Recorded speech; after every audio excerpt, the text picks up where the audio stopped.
دوستو آج کی کہانی بہت پرانی ہے لیکن اس کا سبق بالکل تازہ ہے۔ یہ کہانی ہے ایک غریب عورت کی اور ایک روحانی ہستی کی۔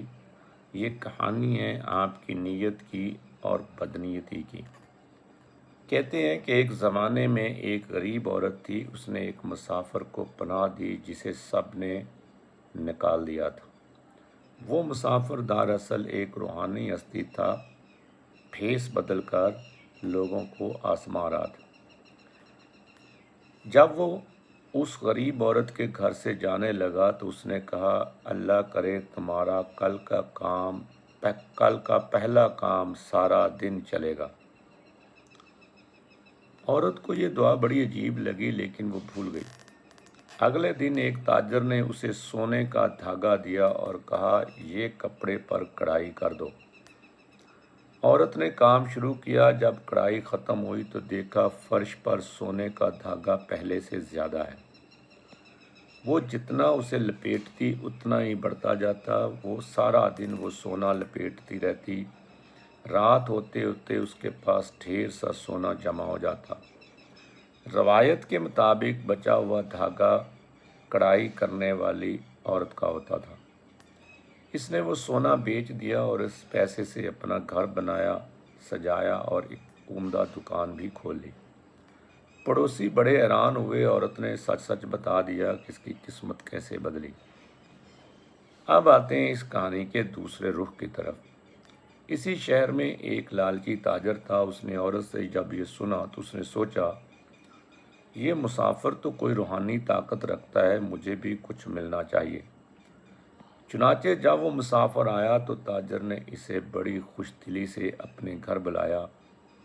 اس نے بہت مہمان نوازی کی، لیکن اس نے اسی عورت کی نقل کی، دل سے نہیں بلکہ ایسا لالچ کے ساتھ کیا اور دکھاوے کے لیے کیا۔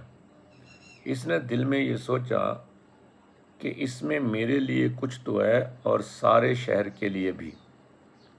لیکن دوستو یہ بات اس نے بعد میں سوچی، پہلے اپنا فائدہ پھر دوسروں کا، اور وہ مہمان نوازی میں بے جا تکلف کرنے لگا۔ جب مسافر جانے لگا تو تاجر نے کہا، مجھے بھی کوئی برکت دو۔ اس روحانی ہستی نے کہا، میں برکت تو نہیں دیتا لیکن میری خواہش ہے کہ آج تمہارا پہلا کام پورا ہفتہ چلے۔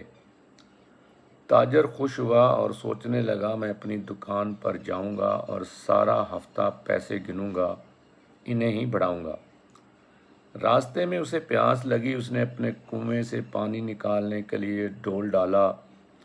ایک ڈول نکالا تو اگلا خود نکلا، پھر اگلا، پھر اگلا۔ وہ پانی روک ہی نہیں سکتا تھا۔ ایک دن، 2 دن، پورا ہفتہ پانی نکلتا رہا۔ پانی نے پہلے اس کا گھر ڈبویا، پھر پڑوسی کا، پھر سارا شہر۔ قریب تھا کہ پورا شہر ہی ڈوب جاتا۔ دوستو فرق صرف نیت کا تھا۔ عورت نے دل سے کوئی نیت کیے بغیر اس کی مدد کی۔ اسے وہ ملا جو اس کی تقدیر میں نہیں تھا، لیکن بہت بطور برکت ملا۔ تاجر نے نقل کی، دکھاوا کیا، اپنے لالچ کا اظہار کیا، اپنا فائدہ سوچا، پھر دوسروں کا۔ اسے وہ ملا جو اس نے چاہا، لیکن وہ بھی اس طریقے سے جس کا اسے اندازہ نہ تھا۔ دوستو یاد رکھیے، برکت وہ نہیں جو تم مانگ کر لاؤ، برکت وہ ہے جو تمہاری نیت کے ساتھ خود آئے۔ نقل کرنے والا نقل پاتا ہے، اصل والا حقیقت۔ اپنے خیالات ہمیں ضرور بتائیے، جو بھی آپ کو اس کہانی کے بارے میں سمجھ آئے یا آپ کرنا چاہیں۔ اللہ حافظ، ملتے ہیں اگلی کہانی میں۔ شکریہ۔